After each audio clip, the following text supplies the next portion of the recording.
the next part, we have about 15 minutes left for this session. I would really like to have some questions from the audience, either regarding the settlement as to maybe why we settled in March versus any other time, and Benny's comment about, just because you win a settlement, you still need to have the power of implementation. And then Peter's whole comment of making sure that those of us who were arrested doesn't get damaged for life because we were.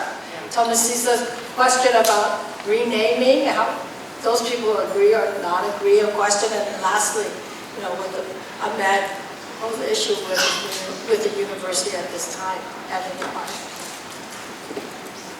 Questions? Right there. It doesn't have to come from just the students. So the young lady that's in the green shirt, your question about why we should change, or why is it important for us to change from Latin A, Latin O, or Latinx back to La Raza, what is your influence, or what would you think, why would it be so important for us today to change it back to La Raza? Because I personally think that Latinx and Latino and et cetera, is very important for us millennials to keep it today, because it's our story now, it's our modern history, you know what I'm saying? So going back to something that kind of probably brings back, how would I say it, like maybe different memories, so to speak, et cetera, et cetera. Well, I'm so glad you asked that question, because we founded this school to become servants of our community, to become well-honed instruments of change for positive. Now, La Raza is something that joins us with all of our relatives in Central and South America, all the way up in the entire Americas. The Amazon is burning.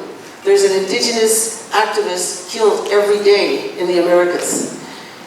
Our goal in establishing the College of Ethnic Studies was to be an instrument of revolution, evolution, and change. And when you take a term like Latina, first of all, it's awkward, but secondly, it whitewashes our indigenousness. It's a white Latinos. That's gold chains, high heels, makeup, and salsa. Okay? As far as Latinx, okay, what's happening is that everybody's becoming very self-involved. Latinx, people are becoming very, don't make me binary, don't make me this, look at, the Amazon is burning. I'm sad to see that if a person's going to bother to take College of Ethnic Studies, they're going to spend their time stressing out over themselves and being all self-centered and watching their own belly button while the Amazon is burning and indigenous leaders are being murdered every day. You understand? This is not a time to just look at ourselves, and it's time for us to look outward. Believe me, as a person who's been in service of the community my entire life, it's very rewarding. It's a little exhausting, but it's, for a 71-year-old, I'm having a lot of fun, fighting to try to save City College from the big evil developers and the mayor and all the forces that are trying to privatize City College and take that land away so that the students won't have access, and then this college will die, and there won't be an opportunity for working class people to have a step up and improve their lives. And so I'm fighting on that fight almost every waking moment, and it gives my life a lot of satisfaction to have made a lot of significant changes in this city and contributions. And that's what you get if you're looking outwards. You get happy. It feels good. When you lie on your deathbed, you can smile at all the things that you did. Whereas if you're just spending your time worrying about whether people, recognize your particular preferences, that seems to me, losing the whole point of coming to the College of Ethnic Studies.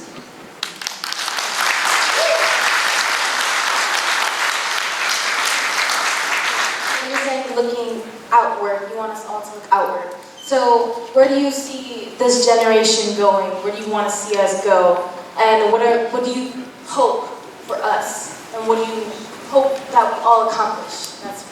Are you addressing this question to anyone on the panel? Anyone. Okay.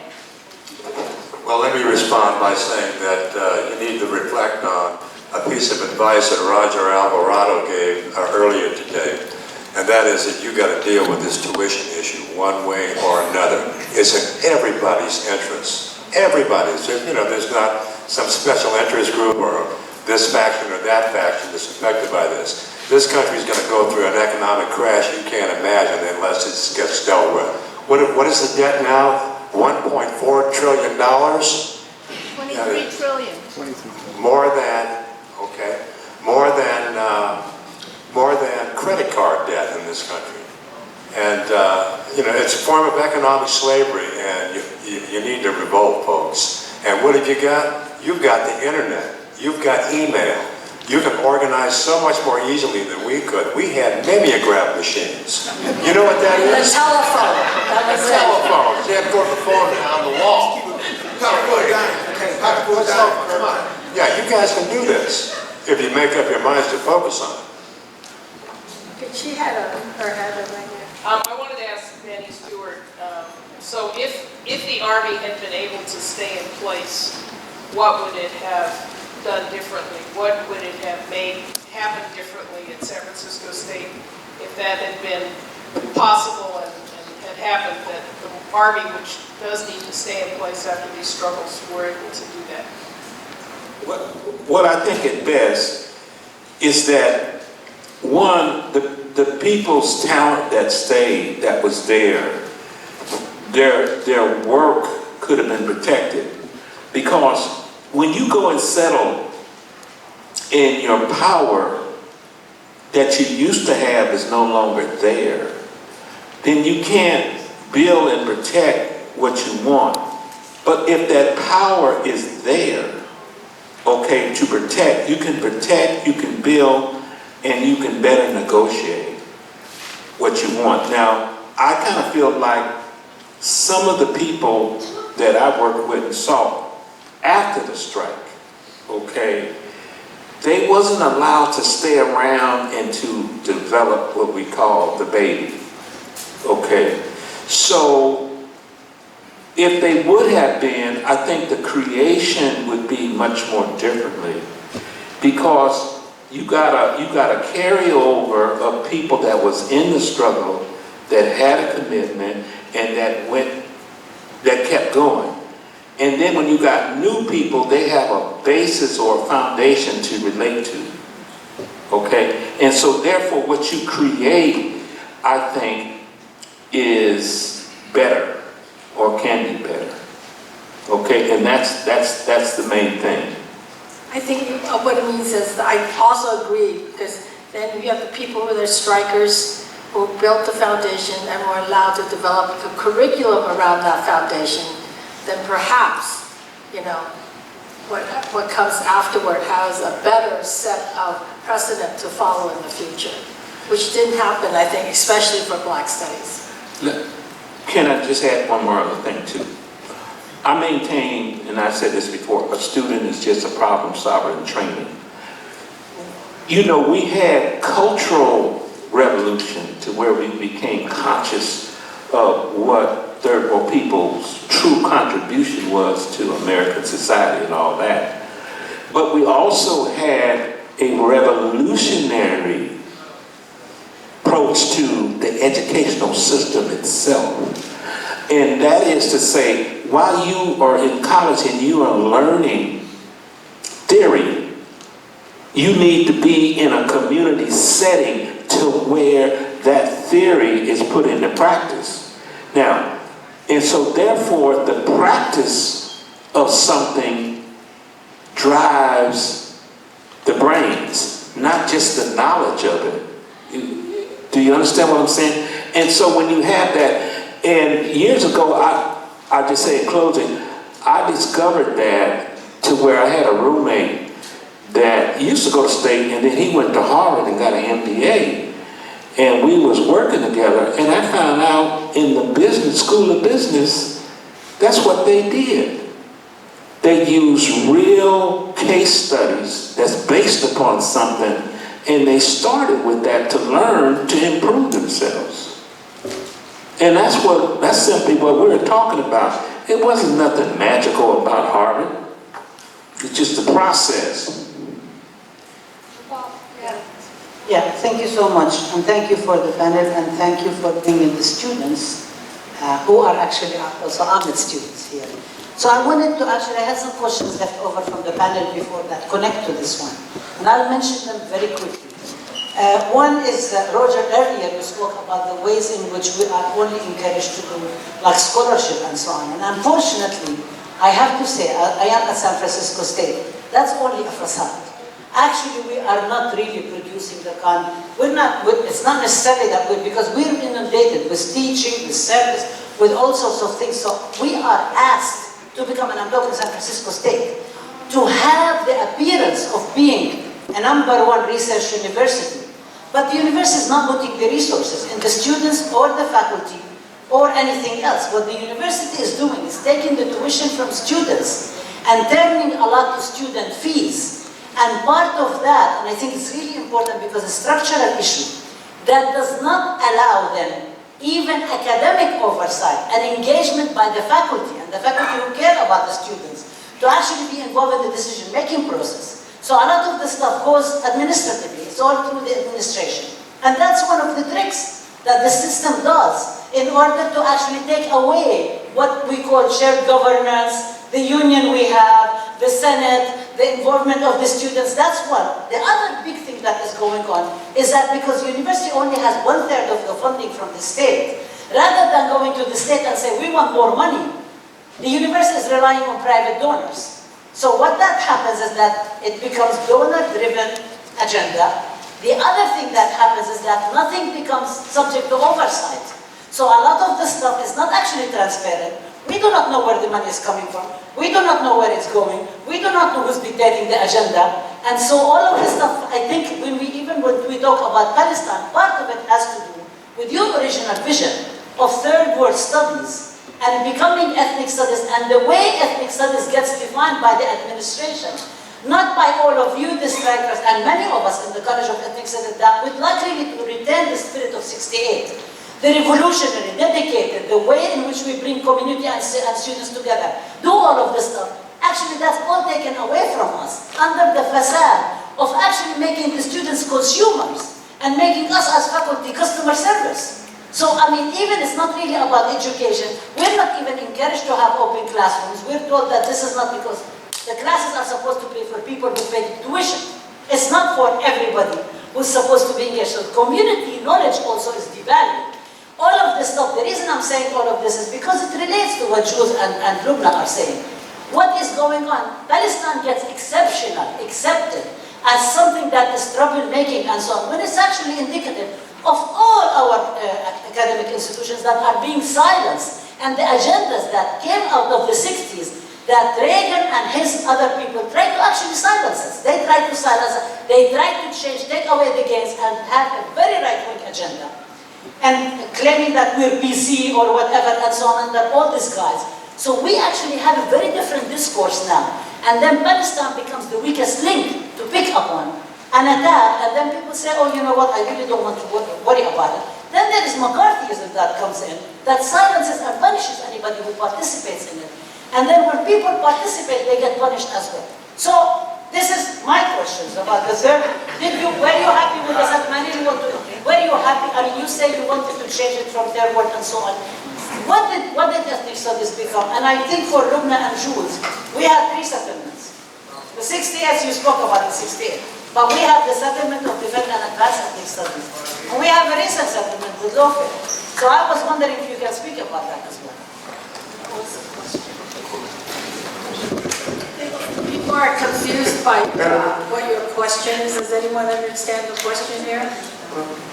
What was this settlement, our strike settlement? I was asking about the voting from third world Okay, I'm going to call time in 2 minutes because 5 o'clock we have to have a break for All right. Question? I believe the settlement you're talking about is a recent settlement between students who sued the university and university and Defend Advance. So Defend Advance,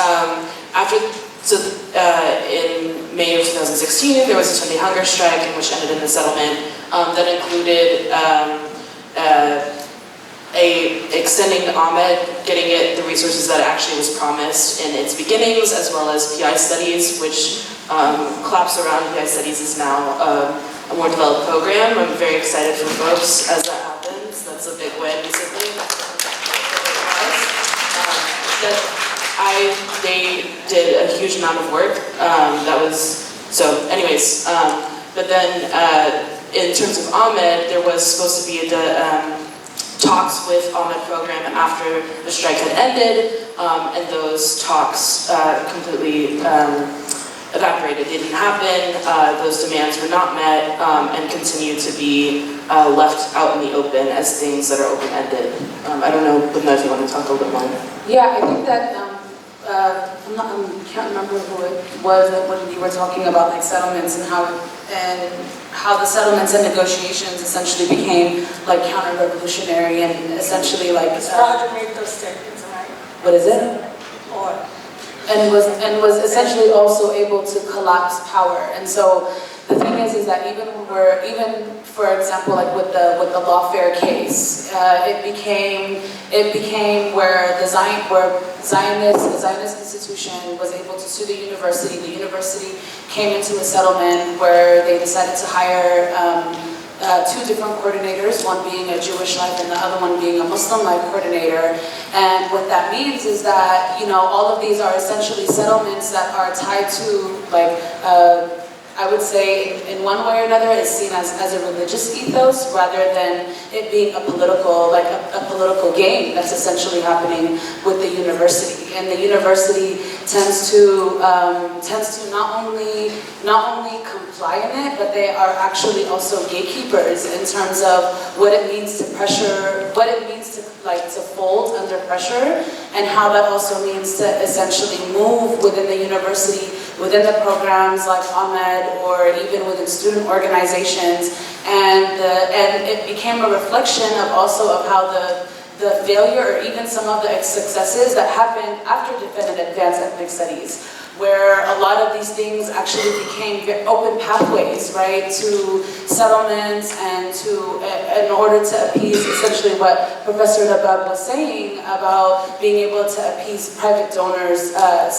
satisfactions about, you know, what it is that they were able to approve or what it is that they want to see at the university campus, even though it's actually very counter what the university essentially needs and also what the students are asking for. Okay. It's obvious to me that the issues surrounding AMED are not addressed in a way that is satisfactory to the students and to the community. It's obvious, I think, to the panel. And I think what's even more obvious about struggles in general and organizing is a long-standing process. That doesn't happen in a year. Sometimes here we are 50 years later and we're still trying to perfect it. That's not an excuse. But I think what it is that I think each one of us, as whether representatives of the community or the community being San Francisco State or community being where I grew up in Chinatown, it's that link and not giving up, like Peter was saying. And it's obvious that the passion is there. And I think I am not the person that can solve this issue today, nor be the platform for completely revealing it. But I do understand that you need support. You know, I do understand that. And for those of us who are in the College of Ethnic Studies, you know, and from different departments, our own little silo, that is one thing I really encourage that we work more towards, is that we don't remain in our own silos. Because I remember in the beginning of the college, the departments communicated, helped each other, developed the courses, wrote it up for each other because we were not all skilled in that manner. Okay? And that was part of the institutionalizing. Now I think we're much more into our own departments and into our own student organizations. And there has to be leadership within ethnic studies where that coming together has to be worked on much more. Okay, I'm not saying it's not there, but I'm saying that we should not become our own enemies because we haven't made the effort to come together more. Okay?